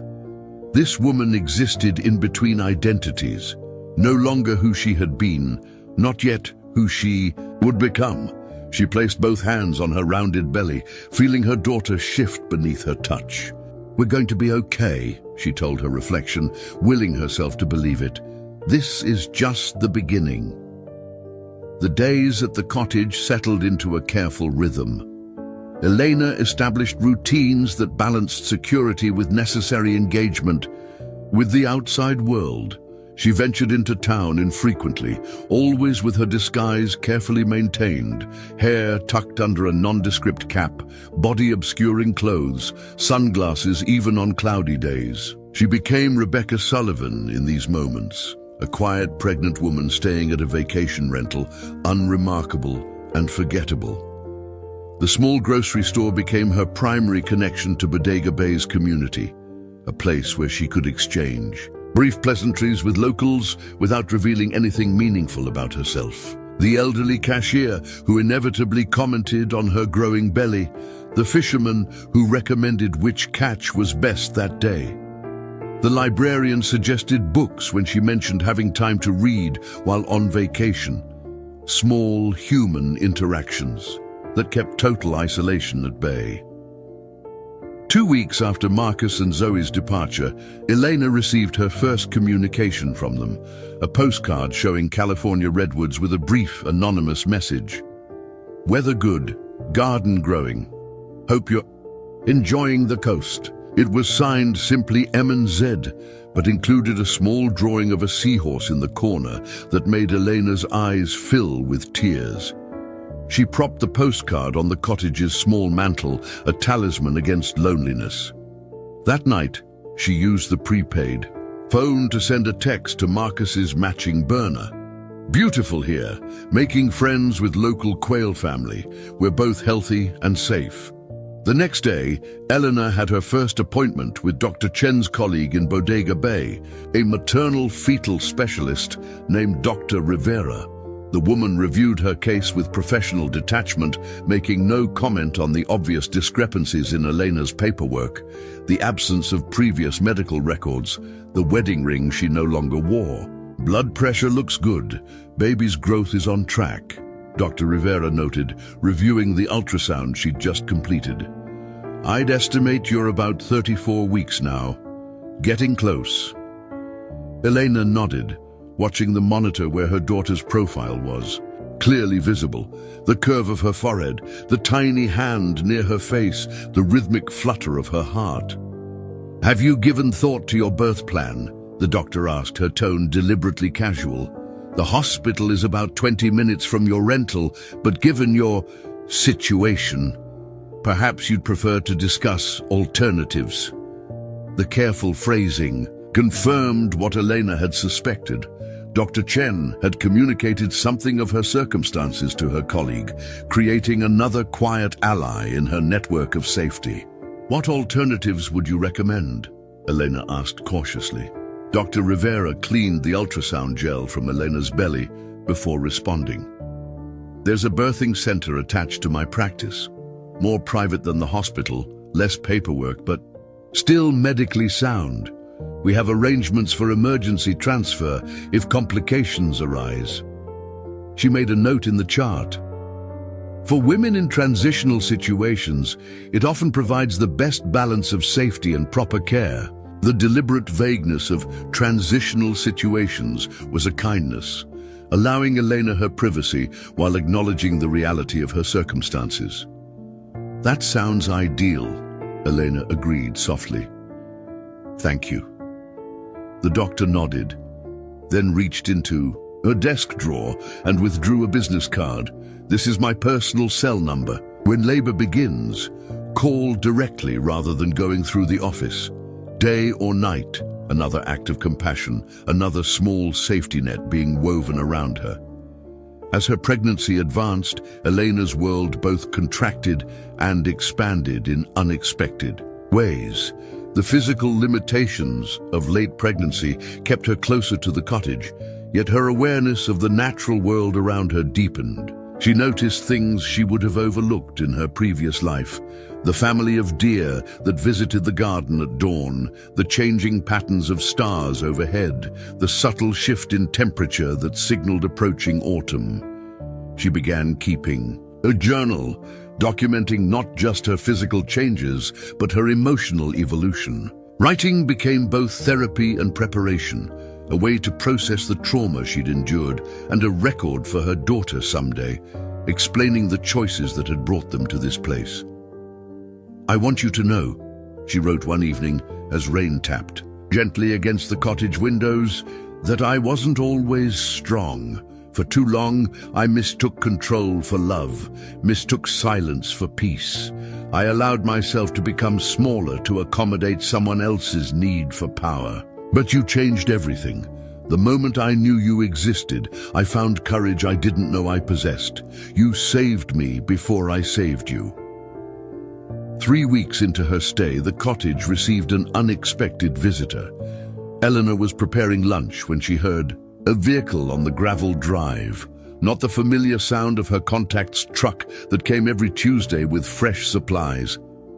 Heart racing, she moved to the window, positioning herself to see without being seen. A woman emerged from a modest sedan, older, gray-haired, carrying a wicker basket. Elena recognized her from the grocery store, the grandmother who worked the register on weekends. Instinctively, Elena moved toward the back door, prepared to use one of the escape routes Marcus had shown her. Then she paused, watching as the woman simply left the basket on the porch, returned to her car, and drove away. No attempt to knock or peer through windows, just the basket, left like an offering. After waiting a cautious 15 minutes, Eleanor ventured onto the porch. The basket contained fresh baked goods, a jar of homemade jam, a small bouquet of wildflowers, and a handwritten note. "From the Bodega Bay Women's Circle. When you're ready, we're here." The simple message brought tears to her eyes. Somehow, through some quiet network of observation and intuition, the women of this small coastal town had identified her situation and reached out in the most non-threatening way possible, offering connection without demanding explanation. That night, Elena called Marcus for the first time since their separation. "Is everything okay?" He answered immediately, voice tense with concern. "Yes," she assured him. "Everything's fine. The baby's doing well.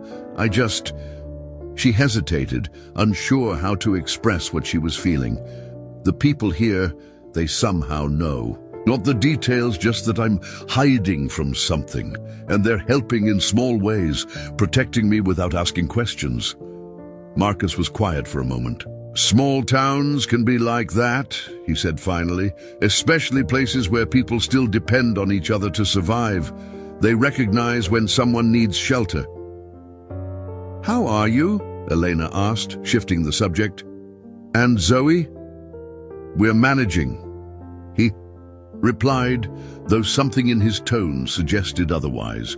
"Zoe asks about you, in her way, draws pictures of the cottage, of quail families. And work?" Another hesitation. "It's been challenging. My boss wasn't thrilled about the unplanned time off. Hours got cut back." He cleared his throat. "But we're fine, truly." Elena closed her eyes, guilt washing over her. This man who had risked everything to help her was now paying a tangible price for his kindness. "Marcus," she began, but he interrupted. "Gently. Don't, please. It's temporary and worth it to know you're both safe." They spoke for a few minutes more. Careful conversation that avoided specifics, focused on well-being rather than details that might compromise either of them if the call was somehow monitored. Before hanging up, Elena found herself saying, "I miss you both," the truth of it surprising her with its intensity. "We miss you too," he replied softly. "Stay safe." As her due date approached, Elena felt a shift in her perspective. The immediate terror of Philip's attempt on her life had receded enough to allow strategic thinking about the future. She spent hours organizing the evidence she had managed to preserve. Photographs of injuries, carefully backed up to her plan was taking shape, not just escape, but justice. Once the baby was born safely, once she had recovered enough strength, she would connect with the lawyer Marcus had recommended. Not to hide indefinitely, but to fight back with the full force of truth. The baby seemed to sense her mother's renewed determination, becoming more active, more insistent in her movements. "Soon," Elena would whisper, placing her hand over a particularly vigorous kick. "Soon we'll both be truly free." On a clear October morning, Elena woke to a different kind of sensation. A tightening across her abdomen that came and went with increasing regularity. She had read enough to recognize early labor, to understand that her body was beginning the process that would bring her daughter into the world. With careful deliberation, she packed the small bag she had prepared for this moment. She called Dr. Rivera, speaking calmly about her symptoms. She secured the cottage, making sure all evidence of her real identity was safely hidden. Then, as another contraction gripped her, Elena placed both hands on her belly and made a solemn promise. "I will give you a world where you never have to be afraid, where your voice is never silenced, where your worth is never questioned." The next chapter of their story was about to begin. The birthing center was exactly as Dr. Rivera had described: intimate, calm, medical equipment present, but unobtrusive. Elena's labor progressed steadily through the afternoon and into evening, her body working with ancient wisdom to bring new life into the world. Unlike the luxury hospital suite Philip had selected for his heir's arrival, with its excessive amenities and parade of specialists, this space offered something more valuable: safety and genuine care. Dr. Rivera remained present throughout, her quiet competence a steadying force. A midwife named Lucia provided constant support, guiding Elena through each intensifying contraction with gentle encouragement. "You're doing beautifully," Lucia murmured as Elena paced the room, pausing to breathe through waves of pain. "Your body knows exactly what to do." As twilight settled over Bodega Bay, the contractions grew stronger, closer together. Elena found herself drawing on reserves of strength she hadn't known she possessed. Each breath, each moment of pain had purpose, bringing her daughter closer to a world where no one could harm her. "I wish someone was here," she admitted during a brief respite, vulnerability breaking through her careful self-sufficiency. Someone who... She didn't finish the thought, but the image in her mind was clear. Marcus's steady presence, Zoe's solemn, watchful eyes. Lucia squeezed her hand. "You're not alone," she said firmly. "We're right here with you." At 9:47 p.m., after a final tremendous effort that called upon every ounce of Elena's determination, her daughter slipped into the world with a powerful cry of protest and indignation. The sound, strong, defiant, unmistakably alive, broke. Something open in Elena's heart. "She's perfect," Dr. Rivera announced, placing the squirming wet infant on Elena's chest. "Absolutely perfect." Elena stared in wonder at the tiny being now cradled against her skin, the dark, damp hair, the fists clenched in outrage at the cold new world, the eyes squinting open to take their first bewildered look at existence. After everything, the fear, the flight, the terrible night in the harbor, here was this miracle, breathing and whole. "Hello, little one," she whispered, tears streaming down her face. "You made it. We both did." The next hours passed in, a blur of first examinations, first feeding, first quiet moments of bonding. The baby, 7 pounds, 4 ounces of perfect health, latched eagerly, her tiny hand pressed against Elena's chest as if to ensure her mother wouldn't disappear. Dawn was breaking when Dr. Rivera returned for a final check before discharge. The careful protocols they had established meant minimizing time in any official facility, returning to the privacy of the cottage as soon as medically advisable. "Have you decided on a name?" the doctor asked as she completed her examination. Of the newborn, Elena nodded, stroking her daughter's cheek with gentle fingers. "Hope," she said softly. "Her name is Hope." It wasn't the sophisticated name she and Philip had discussed in those early days of pregnancy. No family legacy, no strategic social advantage. Just the simple truth of what this child represented. In her life, Hope, Dr. Rivera repeated, smiling. Perfect. She completed the minimal paperwork they had agreed upon, enough to document the birth without creating records that could be easily traced. The birth certificate will be processed through alternative channels, as we discussed. Your friend's contact at the county office will ensure it's official without raising flags. Elena nodded gratefully. "And medically?" "I'll want to see you. Both in 1 week. Sooner if you notice any concerns." The doctor hesitated. "The cottage is comfortable. But are you sure you don't want someone staying with you these first days? The women's circle I mentioned has volunteers who—" "Thank you, but no," Elena interrupted gently. "The fewer connections, the safer we are." "Right now?" Dr. Rivera nodded in understanding. "Call any time, day or night." By mid-morning, Elena and Hope were settled back at the cottage, the outside world held at bay by drawn curtains and locked doors. In the soft light of the bedroom, Elena marveled at her daughter's perfection, the delicate eyebrows, the impossibly tiny fingernails, the rosebud mouth that occasionally worked in sleep, as if practicing expressions for later use. "Your father will never touch you," she promised in a fierce whisper, "never control you, never make you doubt yourself." Hope slept peacefully, untroubled by the weight of the vow or the circumstances of her birth. For her, the world was still. Simple, warmth, milk, the sound of her mother's heartbeat. That evening, when Hope was settled in the Moses basket Marcus's contact had provided, Elena made 2 calls. The first was to Dr. Rivera, a brief update confirming their safe return and comfortable settling. The second, hands trembling slightly, was to the prepaid phone Marcus carried. He answered on the first ring. "Elena, is everything okay?" "She's here," Elena said, voice catching. "Hope arrived last night, 7 pounds, 4 ounces. She's healthy and perfect and beautiful." The silence on the other end lasted just a beat too long. "Hope," he repeated finally, his voice rough with emotion. "That's a beautiful name." "I wanted you to know," Elena continued. "You and Zoe were such a big part of bringing her safely into this world. Is there anything you need?" he asked, practical as always, even as she heard the underlying emotion. "We're managing," she assured him. "The doctor was wonderful. We're back at the cottage now, getting to know each other." Another pause. "I wish we could see her," he said quietly. The simple honesty of his statement caught Eleanor off guard.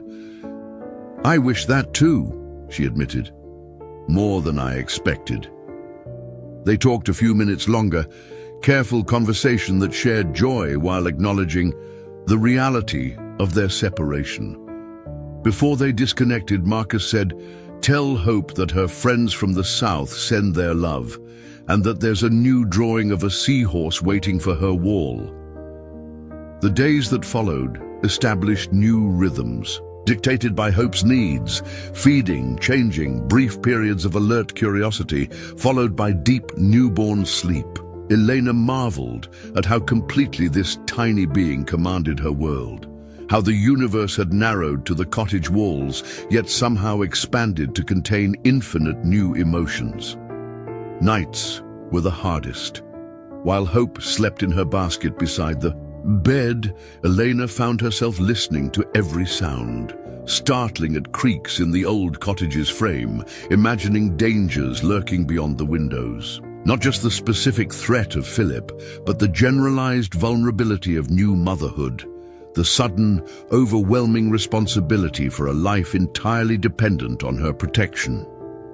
1 week after the birth, Dr. Rivera visited for a follow-up examination, pronouncing both mother and baby in excellent health. She brought with her a small package, the official birth certificate for Hope Sullivan, with Elena's alias, Rebecca Sullivan, listed as mother, father, unknown. The document represented both safety and sacrifice, protection for Hope, but erasure of her true identity. "It's temporary," Dr. Rivera reminded her gently, seeing Elena's complicated expression. "When the time is right, when it's safe, you can establish the truth." That night, cradling Hope during a late feeding, Elena made a decision. The evidence she had gathered against Philip was substantial, but not yet organized into the strongest possible case. With Hope's arrival, her motivation had sharpened, her determination crystallized. She would not spend her daughter's childhood looking over her shoulder, waiting for Philip to find them. She would not surrender Hope's future to fear. Instead, she would fight, strategically, methodically, publicly if necessary, to ensure their freedom permanently. The next morning, Eleanor called the lawyer Marcus had recommended, Catherine Jang of Jang and Associates in San Francisco, specializing in high-conflict divorce and protection cases. "I understand you're a friend of Marcus Calloway," she said when the call connected. "I need help with a complicated situation." The lawyer's voice was crisp, professional. "Mr. Calloway mentioned you might call. He spoke very highly of your situation, though he was deliberately vague on details." "For good reason," Elena replied. "My name is Elena Westbrook. According to current news reports, I drowned in Newport Harbor 2 months ago.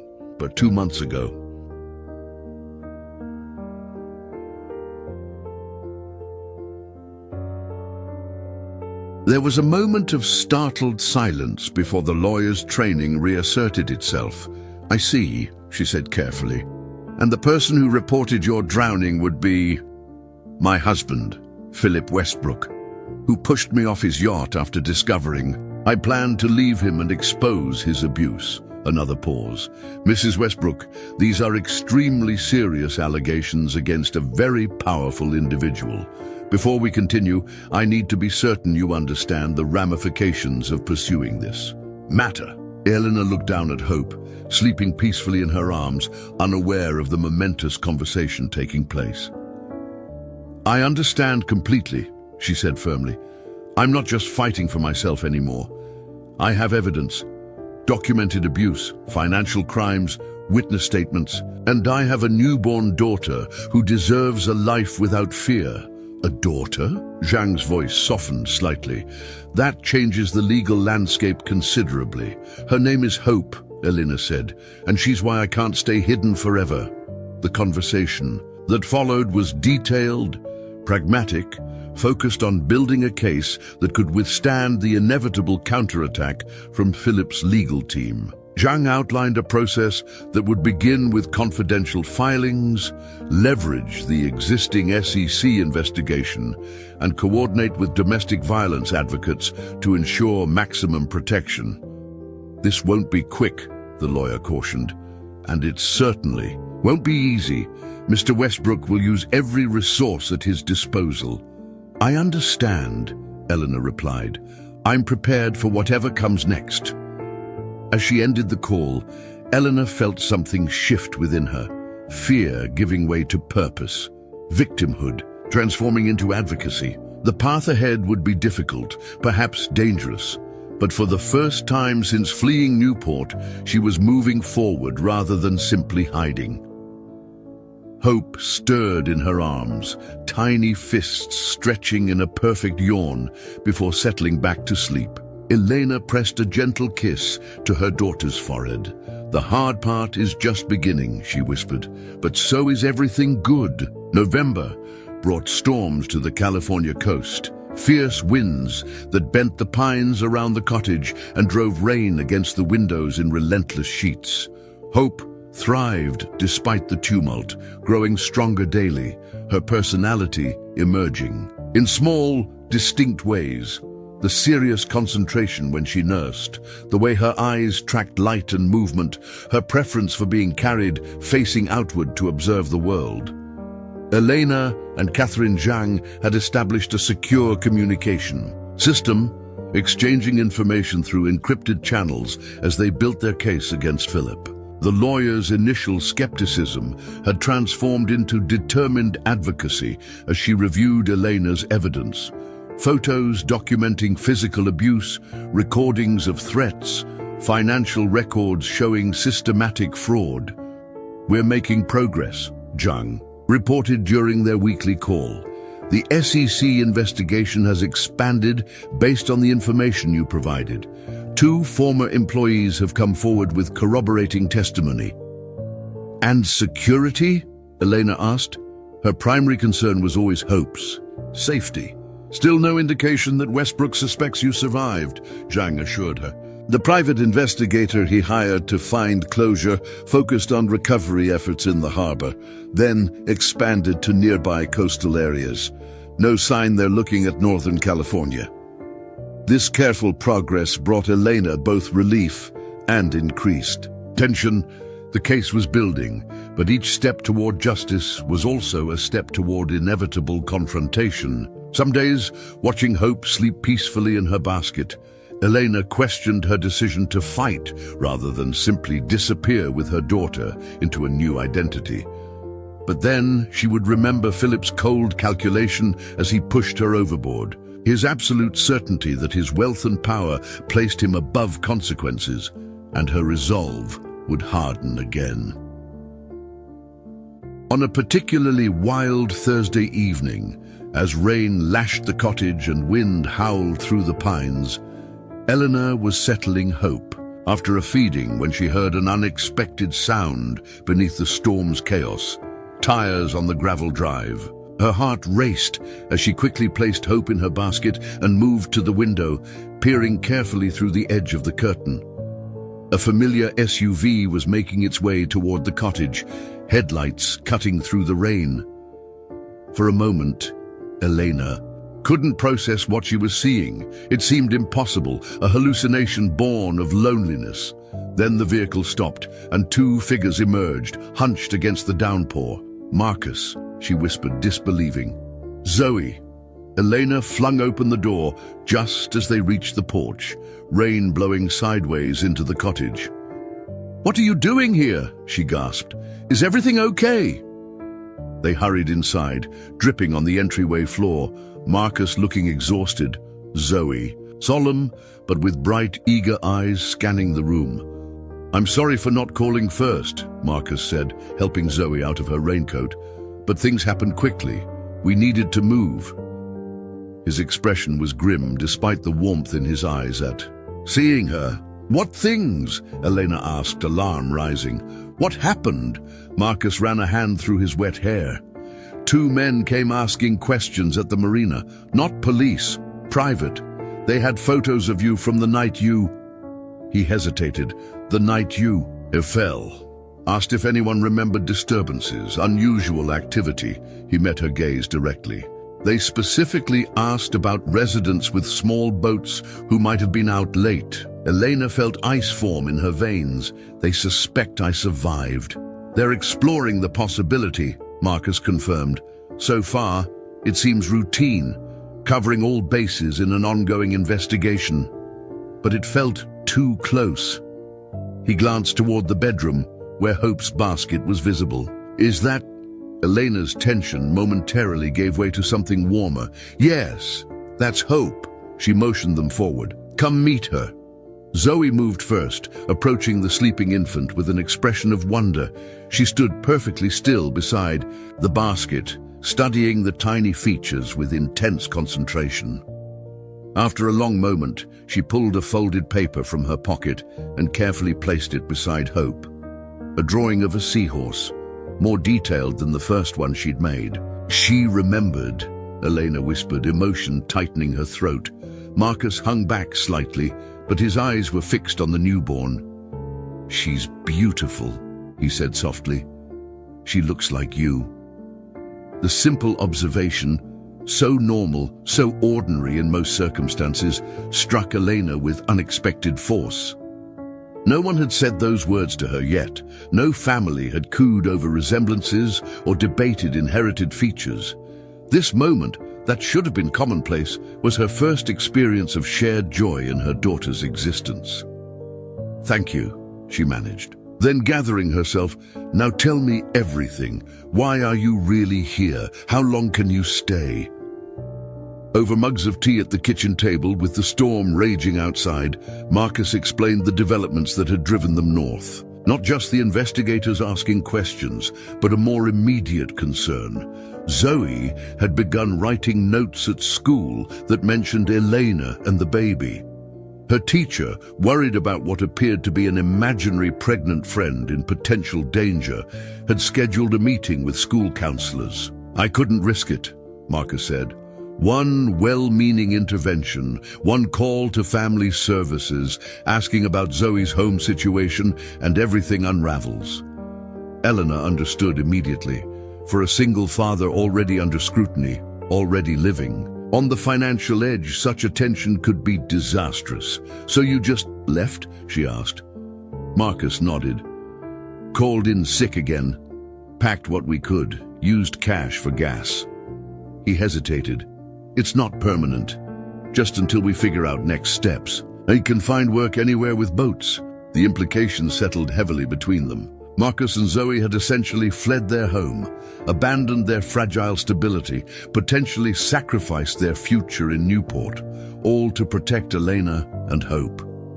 "You could have warned me," Elena said, though there was no accusation in her tone. "You didn't have to come here." "Yes, we did," Marcus replied simply. Zoe, who had been quietly drawing at the table, pushed a note toward Eleanor. "We belong together, all four of us." The child's straightforward assessment, honest in that way only children can be, brought fresh tears to Elena's eyes. Because despite the circumstances, despite the danger and uncertainty, Zoe was right. Somehow, against all odds, these four broken people had formed a unit, a connection that transcended conventional relationships. "You can stay as long as you need," Elena said, reaching out to squeeze Zoe's hand. "There's plenty of room." Later that night, with Zoe asleep in the second bedroom and Hope settled after her late feeding, Elena and Marcus sat before the fireplace, speaking in low voices to avoid disturbing either child. "I need to call Zhang," Elena said. "If Philip is starting to question the drowning narrative, we may need to accelerate our timeline." Marcus nodded. The longer his suspicion grows, the more resources he'll dedicate to searching. A man like that doesn't accept loose ends. Eleanor studied his profile in the firelight. The strong jaw, the tired eyes, the weight of responsibility evident in his posture. Why did you really come back, Marcus? The truth. He was quiet for a long moment, watching the flames dance over the logs. After we left, he said finally, Zoe started having nightmares again. The kind she had right after Laura died. She'd wake up crying, silent crying, but tears streaming down her face. He swallowed hard. Then one night, she wrote me a note. It said, "What if the bad man finds them first? What if we're not there to help?" Elena's heart constricted. Oh, Marcus. Oh, Marcus. I tried to reassure her, but he shook his head. The truth is, I was having the same thoughts, worrying about you both. When those investigators showed up, it just confirmed what we already felt. He met her gaze directly. We couldn't stay away, not when things might be closing in, not when you might need us. The simple admission, free of artifice or calculation, moved her deeply. This man, who had already sacrificed so much, had chosen to risk everything again, not out of obligation, but out of genuine care. "I'm glad you're here," she whispered. "Both of you. I missed you more than I realized." Something shifted in his expression, a softening that might have led to more if Hope hadn't chosen that moment to wake with a hungry cry. The interruption broke the intensity of the moment, returning them to the practical realities of their situation. "Get some rest," Elena said, rising to tend to her daughter. "Tomorrow we'll figure out what comes next." As she fed Hope in the quiet darkness of her room, Elena felt the cottage transform around her, from sanctuary to something more complex, more complete. The addition of Marcus and Zoe changed everything, introducing new variables, new risks, but also new possibilities. For the first time since fleeing Newport, Eleanor allowed herself to imagine a future that included not just safety and justice, but genuine connection. A future where Hope would have not only a mother's fierce protection, but also the quiet strength of a man like Marcus and the solemn loyalty of a child like Zoe. It was a dangerous hope, perhaps, fragile as a seahorse drawn on paper, vulnerable to the storms still gathering on their horizon. But as rain continued to lash the cottage and wind howled through the pines, the four unlikely allies slept under one roof, united by choice rather than circumstance, stronger together than apart. Outside, the storm would eventually pass. The larger tempest of Philip's inevitable discovery and rage still loomed, but for tonight at least, they had found harbor. Spring came to Bodega Bay with gentle persistence, wildflowers pushing through rocky soil, fog retreating earlier. Each morning, sunlight lingering longer each evening. Hope, now 5 months old, blossomed with the season. She had learned to roll over, to grasp objects with determined concentration, to laugh with uninhibited joy when Zoe made faces at her. The cottage that had once been Elena's solitary hiding place had transformed into something unexpected, a home. Marcus had found work at the local marina, his expertise quickly earning him respect despite his deliberately vague backstory. Zoe attended the small community school, where her selective mutism was accepted without judgment, her artistic talents nurtured, and Elena, while still cautious in public, had gradually integrated into the town's quiet rhythms. To their neighbors, they appeared to be a blended family finding their footing. Rebecca Sullivan, her baby daughter, her brother-in-law Marcus, and his child, Zoe. An unconventional arrangement perhaps, but one that raised few eyebrows in a community accustomed to people seeking fresh starts along the rugged coastline. Behind closed doors, the reality was more complex. Catherine Zhang had been methodically building their case against Philip, gathering testimonies from former employees, documenting financial misconduct, creating a narrative that would withstand his inevitable counterattack. "We're ready," the lawyer announced during a secure video call one clear April morning. "The SEC is prepared to move forward with securities fraud charges based on the evidence you provided. I've coordinated with the Domestic Violence Coalition to ensure your safety protocols are in place. All we need now is your decision to proceed." Elena glanced toward the garden visible through the window, where Marcus was showing Hope a butterfly that had landed on a lavender bush. Zoe sat nearby, sketching the scene with her usual intense focus. "What happens when we file?" Elena asked, though she already knew the answer. "We submit everything simultaneously. Divorce petition citing abuse, evidence to the SEC, and your sworn statement about the attempted murder." Zhang's expression was grave. "Once that happens, you'll need to be prepared to testify. Your status as alive rather than deceased will become public knowledge almost immediately, and Philip will know exactly who to target," Elena concluded quietly. "We'll have protection in place," Zhang assured her. "The Domestic Violence Coalition has secure housing ready.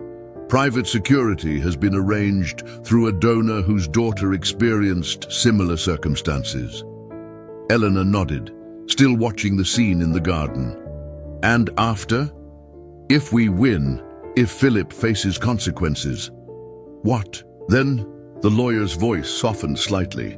"That part is entirely up to you. The trust fund we've established using the assets you managed to secure before leaving would provide financial independence. Your testimony will help others who've experienced similar abuse. Beyond that," she shrugged, "you rebuild however you choose." That evening, after Hope was asleep and Zoe had retreated to her room with her sketchbook, Eleanor and Marcus sat on the porch, watching stars emerge above the silhouettes of pine trees. The topic that had hovered between them all day remained unspoken until Elena finally broke the silence. "Zhang says we're ready to file," she said simply. Marcus nodded, unsurprised. "You've been expecting this." "Everything changes once we move forward," she continued. "No more hiding, no more pretending." She turned to face him directly. "No more safety, at least not here." He met her gaze steadily. "You're going to do it. File the case." It wasn't a question, but Elena answered anyway. "Yes, Hope deserves a future without shadows, and other women deserve to know the truth about Philip Westbrook, Humanitarian of the Year." Her voice carried a justified bitterness in the final words. Marcus was quiet for a moment, his focus seemingly on the distant horizon where the ocean met sky. "When?" he asked finally. 3 days from now. Zhang has arranged everything. Secure. Transportation to San Francisco, protected housing, the press strategy. She hesitated. "Marcus, I want to be clear about something. This is my battle, mine and Hope's. You and Zoe have already risked too much. No one would blame you for keeping your distance from what comes next."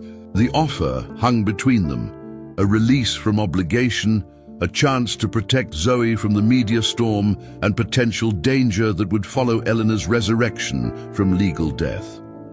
Marcus turned to her, his expression unreadable in the gathering darkness. "Is that what you want? For us to stay away?" "Of course not," Elena whispered, the truth escaping before she could filter it. "That's the last thing I want." "Then don't offer it," he said simply, "because we're not going anywhere." "But Zoe..." "I asked Zoe this morning what she would think about moving to a new place," he interrupted gently. "Know what she wrote?" He pulled a folded note from his pocket and handed it to Elena, in Zoe's careful handwriting. "As long as we all stay together. Hope needs her family." Elena felt tears form, the simple wisdom of a child cutting through adult complications. "She considers us family." "We are family," Marcus said quietly. "Not by blood or law or any traditional definition, but by choice. by showing up when it matters, by being there for each other when the world turned its back. He reached across the space between them, taking her hand in his, a gesture both gentle and firm. "Elena, I'm not good with fancy words or big declarations, but I know that what we've built here matters, and I won't let you face what's coming alone." The conviction in his voice, the steady pressure of his hand around hers, broke something open in Elena's heart. For months, she had been the strong one, the strategic one, the one carrying the weight of their precarious situation. Now, in the simple assertion of togetherness, she felt a burden lift. "I'm scared," she admitted, the words barely audible. "I know," he replied. "Me too, but we've faced worse odds already." The next morning brought clarity and purpose. Elena called Zhang to confirm their decision to proceed and to adjust the logistics to include Marcus and Zoe. The lawyer sounded unsurprised by this development. "I'll arrange appropriate security and accommodation for all four of you," she said efficiently. "The statement, we've prepared positions Mr. Calloway as a good Samaritan who rescued you from drowning after your husband's attempt on your life. We don't need to elaborate on your current relationship unless you choose to." Current relationship. The phrase lingered in Elena's mind after the call ended. What exactly was their relationship? More than friends, not quite romantic partners, bound by crisis and care and quiet loyalty. Labels seemed inadequate for the connection they'd forged. The days before their departure passed in careful preparation. They packed only essentials, knowing they wouldn't return to the cottage regardless of the outcome. Marcus handled practical logistics, securing the vehicle, mapping routes, establishing emergency protocols. Elena focused on preparing Hope for the journey and helping Zoe understand in age-appropriate terms what lay ahead. On their final evening in the cottage, Elena stood in the empty bedroom that had been Hope's nursery, running her hand along the windowsill where sea glass and shells collected by Zoe had formed a protective boundary. "We'll be back someday," Marcus said from the doorway, watching her silent farewell. Not to live perhaps, but to visit, to show Hope where she spent her first months. Elena nodded, unable to speak past the emotion tightening her throat. This place had been more than a hideout. It had been where she became a mother, where she had healed enough to fight back, where four broken people had begun to form something whole. As dawn broke on their departure day, they loaded the last bags into Marcus's SUV.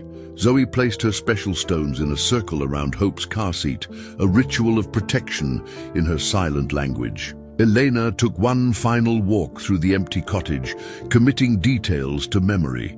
The way light filtered through pine branches onto the living room floor, the sound of the old refrigerator's gentle hum, the view of the bay from the kitchen window.